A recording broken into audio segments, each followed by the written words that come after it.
Well, Vinny, Manchester United got the job done in the end, a 3-1 win. It sort of sums up the Manchester United of recent weeks, though. Very slow start again, and Burnley will feel quite hard done by. Yeah, I think Burnley were very good. They caused United a lot of problems. I think what we're seeing from Manchester United, same in the Spurs game last week, where they were really poor for 45 minutes and they turned it on. You have to have question marks about this Manchester United team. They've made a lot of big steps forward under Solskjaer, to be fair, and the results are outstanding. They're comfortably in second place, but I think ultimately they're short of at the highest level. They need a centre forward in quickly, need a centre half in quickly, because I would say heading into next season, no matter where Liverpool, Chelsea finish up this year, I think they're closer to win the league title than this Manchester United team. If you go from the back then, 15 seconds in, Burnley are nearly in front. Dean Henderson is in no man's land. Chris Wood is inches offside. There was another situation in the second half as well where Dean Henderson, it was kamikaze goalkeeping, made a big mistake. Is that an area of real concern now? Because they thought that Henderson maybe was going to come in and be the long-term replacement for De Gea. Yeah, I suppose, to be fair to Henderson, he's had a bad day today. He's done quite well when he's got his chance. There's no doubt Solskjaer has run out of patience with De Gea, because it looks like Henderson now is the number one. Maybe that door will open again after today's performance, but you're going to expect the odd mistake from your goalkeeper. That comes and goes. Thankfully, it didn't cost him today. He'll probably give him another chance. But when you add all of these things into the mix, I think you've got to look at this squad and say there's a serious rebuild needed. And the one thing he would have said is, we've got De Gea, we've got Henderson, we should be okay in midfield. And now there is definitely a question mark over that position. And it's another one that will be of concern for them. It was another uncomfortable day for Harry Maguire at centre back as well. Chris Wood was brilliant. He was one up front. He played like there was two men up front. Maguire and his long-term future, I know Damien Delaney, when he's on, feels that even though they spent so much money on him, that actually Maguire needs to be replaced. Well, what are your thoughts on Maguire? Yeah, I think the difference is his partner's not good enough. I'm somewhere in Damien's camp and a little bit saying maybe he just needs to play with someone a little bit better. Lindelof was awful today at times. Some of his defending wasn't good enough. But then Maguire's got to look in the mirror. So-called world class. He's going to lead the line for England in terms of from a defensive point of view in the summer if they're going to win a major championship. And he was given a specific job to do today. It's centre the goal from corners, mark nobody and head the ball away. And it just isn't good enough, and that costs you. So I've real concerns at times about Maguire. I think he's lax, but until United have a proper partner beside him, you're not going to see the true value of him. So as much as I take Damien's point, I think I'd rather replace Lindelof than Maguire at the moment. That's a bigger issue. As you move into midfield then, it was clear within 5 minutes of the game starting that United didn't need Fred and McTominay. They'd 80% possession. Yeah. Why did he go with the two of them, though, at home against the Burnley side, who you know are going to sit back? Everyone knows what Burnley are generally all about. Why is it that he still feels the need to play both Fred and McTominay? I suppose he may have felt Burnley for the first time all year so un-Sean Dyche, like played 4-5-1 instead of 4-4-2. So he may have been outdone by that. But at the same time, you would expect Solskjaer to play that 4-2-3-1 formation. That's his go-to a lot of the times.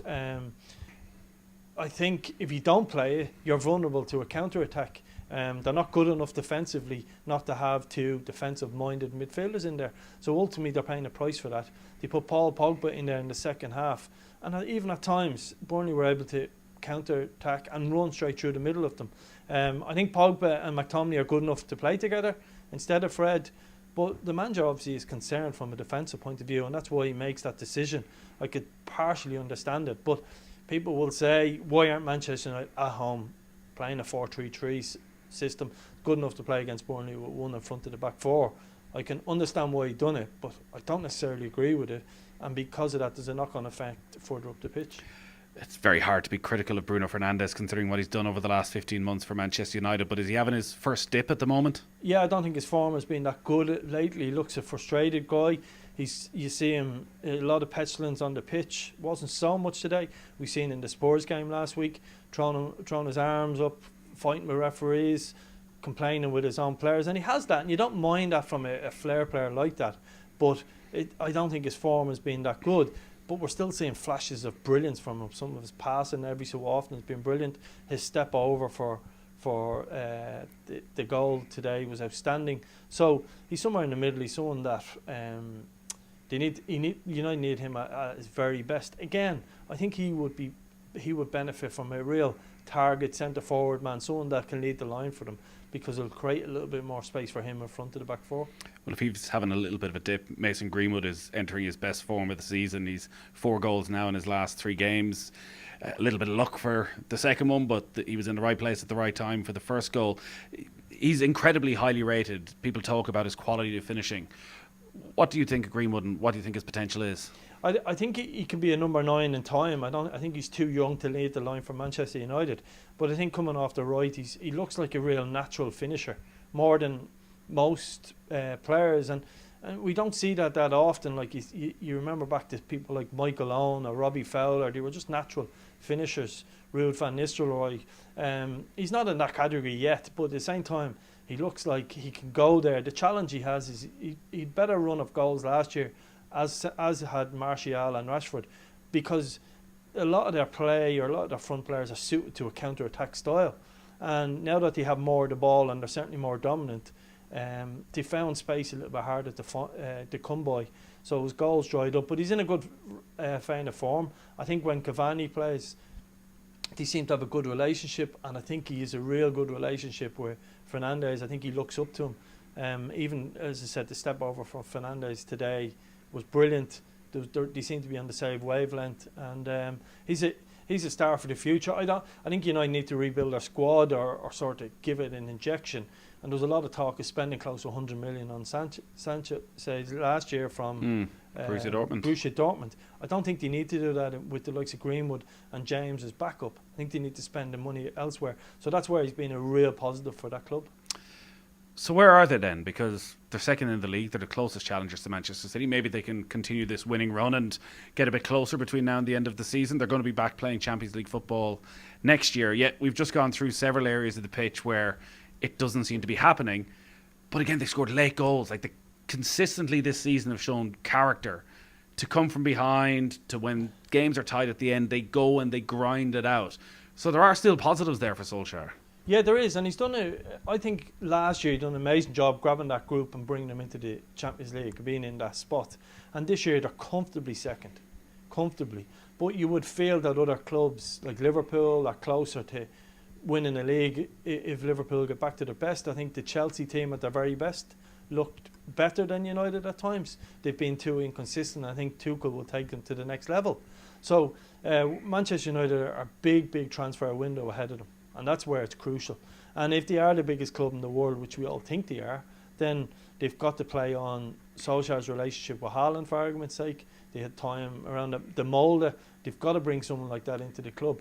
If it cost them 150 million, Harry Kane, Mbappe or Haaland come available this year, then Manchester United have to be there and looking for that type of player. They're that big of a club. They can afford it like no one else can. Obviously there's other clubs with big money, but they're on a sound footing, and they need to push the boat out that highly to get to the next stage, because they've made loads of big steps, and the biggest step now is ahead of them, and that's this next transfer window. Today's games have been overshadowed by the news around the European Super League, and this was always going to be a big few days. UEFA are due to announce a revamped Champions League tomorrow, which would have given the big clubs more power, more guarantees. This is a step on again. 12 teams, 6 of them English, including Manchester United, Liverpool, Arsenal, Tottenham. Even in them, maybe 2 teams who aren't consistently even qualifying for the Champions League. It would guarantee them a spot every year. It feels as though we are, whether this is the final model, but it feels as though we're heading for a seismic shift in European football. And one it feels that supporters definitely don't want. I don't know whether supporters don't want it or not. Like, yes, you're die-hard.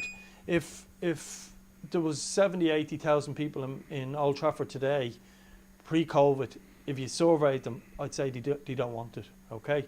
But Manchester United isn't only followed by 70, it's probably 70, 80 million people all over the world. So if you ask people, would you pay to watch Manchester United against Burnley, or Manchester United against Paris Saint-Germain, against Liverpool, against Real Madrid, Barcelona? vast majority would pick the bigger game, obviously. So I don't want it to happen. I hope it doesn't happen. I don't think it's good for world football. I think, you know, particularly in Europe, I think the league structure is very strong. Spain, Germany, Italy and England, I don't think they need to break that up. But demand, TV money, money in clubs, who owns these clubs now, is dictating finance and what it's all about. So I think it's a discussion. Hope it doesn't happen. But to play devil's advocate, as I said, would you pay a tenner to watch Burnley or a tenner to watch Paris Saint-Germain if you're a United fan? And that's going to be the big question. American owners, the driving force behind this. You have your own experience of American owners with Dundalk. Yeah, that's right. And it's been another interesting week. Shane Keegan and Filippo Giovagnoli leaving the club. From the outside, it feels like it's a bit of a mess. Yeah. What are your thoughts? No, I understand it looks like it's a bit of a mess, and I get that, okay. Look, results on the pitch haven't been good enough, and ultimately, I think if results on the pitch were good enough, we wouldn't be having the same discussions about the ownership, about the structures in the club, all of that stuff. So I think they're two separate issues. I think it's good we have owners in the club from America. I think they're good people. I think their heart's in the right place. Do I think they've made a mistake? Yes, absolutely. And I've told them that. I have a good relationship with them. I've told them at different stages where I felt he went wrong. Not that I'm right. I don't know all the answers to running a club. But they're good people. Anyone that puts anywhere between $1 million, $1.5 million euro out of their own pocket into a League of Ireland club should be welcomed.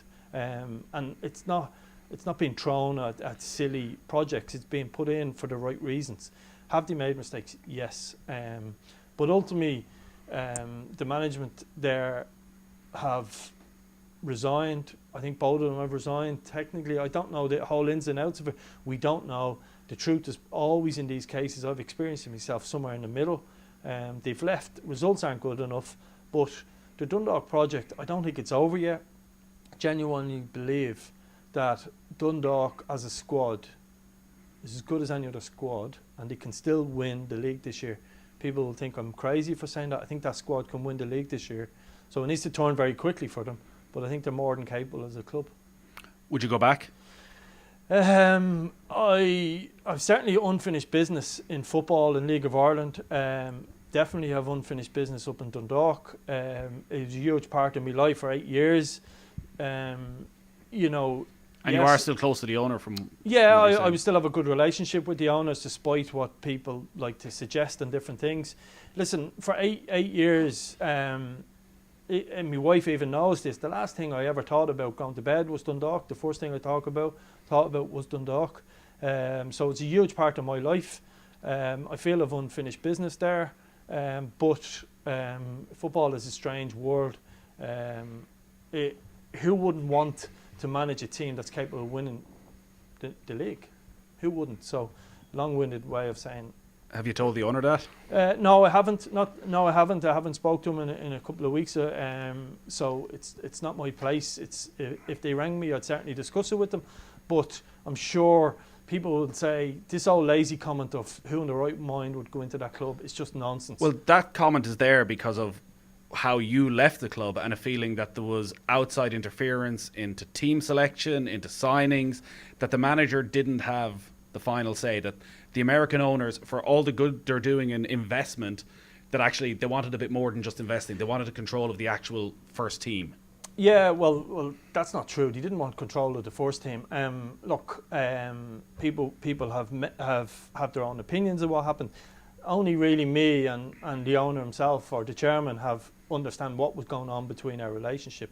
It's modern day football now. People invest in clubs. They put the money in, they own the club, and they feel they have a certain say to a point. And once that doesn't cross the line, it's fine. Listen, anyone in the right mind in Irish football would be interested in Dundalk Football Club. And it's a nonsense comment in the sense of people say you'd be mad to go into that club. No, you wouldn't. You're going into a club capable of winning the league title and being very strong in Europe this year. What manager in the right mind or coach wouldn't be interested in that? Almost all of them in this country. So it's a no-brainer for people. There will be huge interest in that club.